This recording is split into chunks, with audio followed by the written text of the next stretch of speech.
મતદાર યાદી સઘન સુધારણા અંતર્ગત મામલતદાર કચેરી ખાતે મામલતદારોની સુનાવણી, પુરાવા રજૂ કરવા મોટી સંખ્યામાં હાજરી।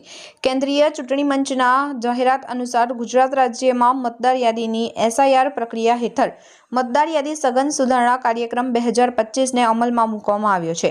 આ ઝુંબેશ દરમિયાન કેટલાક મતદારોએ જરૂરી દસ્તાવેજી પુરાવા રજૂ ન કરતા ચૂંટણી પંચ દ્વારા આવા મતદારોને નોટિસ ફટકારવામાં આવી હતી અને પોતાના વાંધા તેમજ પુરાવા રજૂ કરવા સૂચના આપવામાં આવી હતી। આ અનુસંધાને આજે અંકલેશ્વર મામલતદાર કચેરી ખાતે મતદારોની સુનાવણી હાથ ધરવામાં આવી હતી।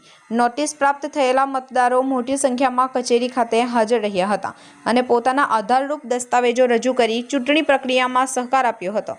સુનાવણી દરમિયાન ચૂંટણી અધિકારીઓ દ્વારા મતદારોના વાંધાઓ સાંભળી અને રજૂ કરાયેલા પુરાવાઓની ચકાસણી કરવામાં આવી હતી।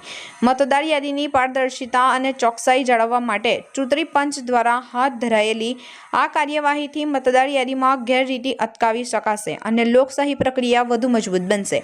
અંકલેશ્વર મામલતદાર કચેરી ખાતે જોવા મળેલા મતદારોના ઘસારાએ લોકોમાં મતાધિકાર પ્રત્યેની જાગૃત અને જવાબદારીની ભાવનાને ઉજાગર કરી છે।